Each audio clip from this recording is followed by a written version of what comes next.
over there. Oh, Just so okay, you all sorry. know, the word of the day. Well, temporary pause now.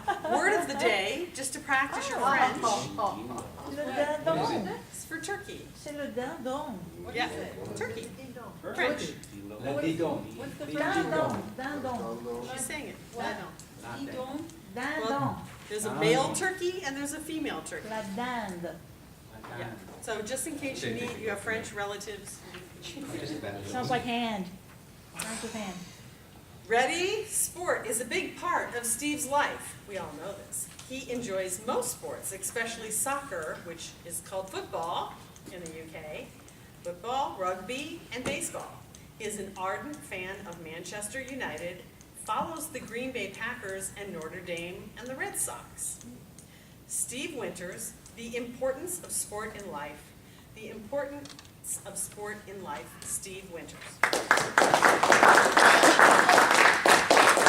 Thank you. Let me just get my props organised here. So like most Brits, we're soccer mad, or certainly sports mad. At any given weekend, you'll see me wearing my Man United hat. And if they're not on, I'll be wearing my Green Bay Packers hat. And then sometimes I'll be watching the Red Sox. And even occasionally Notre Dame, although I won't talk about them last weekend because they got absolutely hammered. One of the best memories I've got since I've been in the States, which is about 8 years now, was the opportunity to go to see the Red Sox play the Yankees at that famous stadium, Fenway.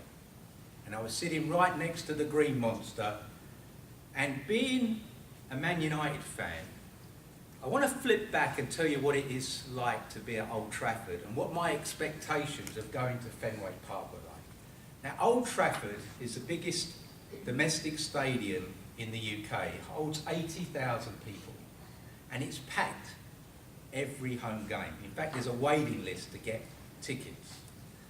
When a goal is scored at Old Trafford, you can literally feel the ground move.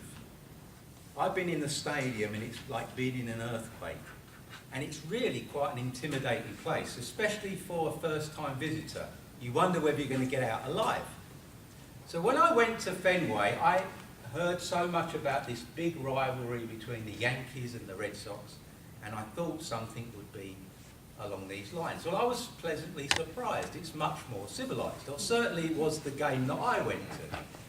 The Red Sox got badly beaten that day, unfortunately. But one funny story I want to pass on was I was sitting up there next to the Green Monster with a friend, and I heard this hot dog salesman coming along the aisle. Hot dogs. And I says to my friend, I'll have one of those. How much are they? He said, I think they're about $7 or $8. So I checked through. I only had a $20 note. So I said to him, I'll just go down and get it. He said, what are you going down for? He said, just pass the $20 note down the road and they'll get you your hot dog and he'll come back with the change. And I said to him, what? Are you sure? He goes, yeah, that's the way it works here. You just hand the $20 and it'll pass itself down the line and you'll get your hot dog. Now, my mind goes back to Old Trafford. I can tell you, if I gave a £20 note next to the guy sitting next to me and then he passed it to the guy after there, well, after about 2 or 3, it would be out of sight. That £20 note would never be seen again. It would probably be spent at the bar, and I would certainly get no hot dog. So I was pleasantly surprised that not only did I get my hot dog, but it got passed carefully by spectator to spectator with mustard, this beautiful ketchup, onions, and $13 change.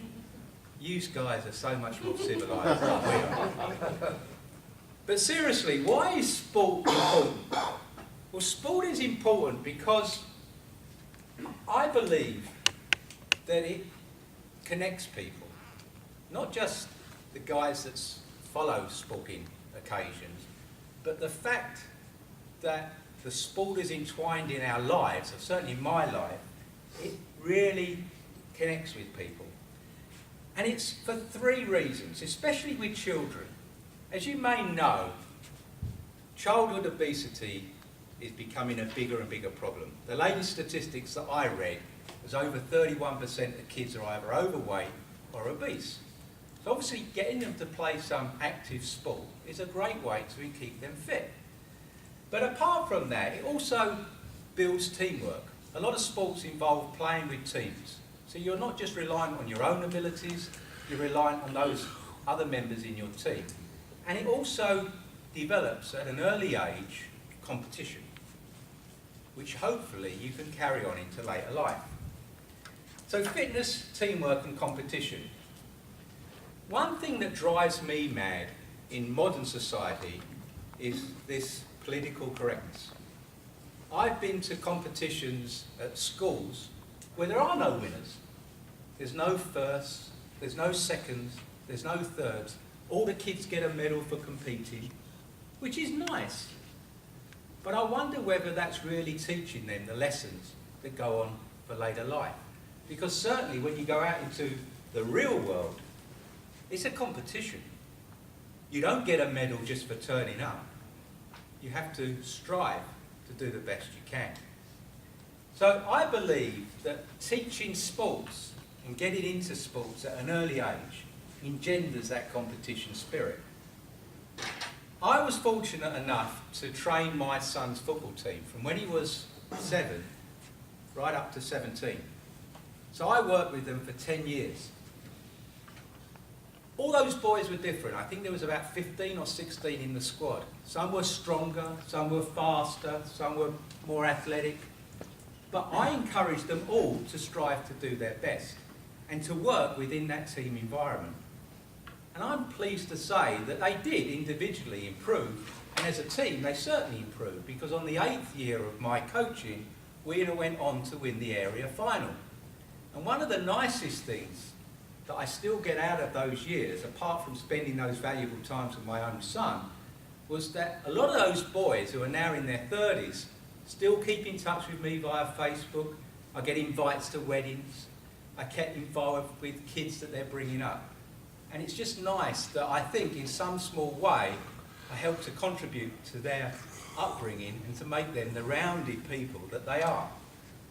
Now, believe it or not, if you look at this waistline, I competed in 2 London marathons. And this is one. The first one I did a very respectable time, under 3 hours. I was a lot fitter then than I am now. And I remember it very well. The London Marathons run over 26.2 miles. And the last mile is heading towards the finish line, which is right outside of Buckingham Palace on the Mall in London. And as I'm coming up that last mile or so, my legs were dead. I mean, I'd given everything. But I could see the finish line and I just gave that last push of energy. And I was feeling really pleased with myself. I'm going to finish my first marathon at a good time. And then I could see to the right someone approaching and overtaking me. I looked across and it was a guy with one leg. He was coming past on these like ski poles. And I looked across again, one leg. And the finishing line you come across with your hands open like this and they take a souvenir photo. I felt really deflated because I'm grimacing and this guy's smiling with his one leg 5 yards ahead of me in the same photo. And I'm thinking to myself, I've been beaten by a guy with one leg. How can this be? But then I thought, listen, you've done your best. You've given your 100%. You've got to feel happy with yourself. So I walked across to the guy, I shook his hands, and in fact we embraced each other and we both had a few tears. I still keep in touch with this guy, Colin Edwards. He's a school teacher back in England and he still runs in a running club. Life is not about winners. Life is about doing your best. Doesn't matter whether you come first, second, third. As long as you give 100%, you've got to be happy with yourself. And that's what I think sports teaches us. Madam Postmaster.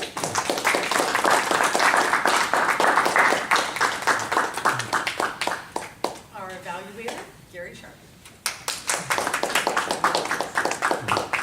Toastmaster. Fellow Toastmasters and especially Steve.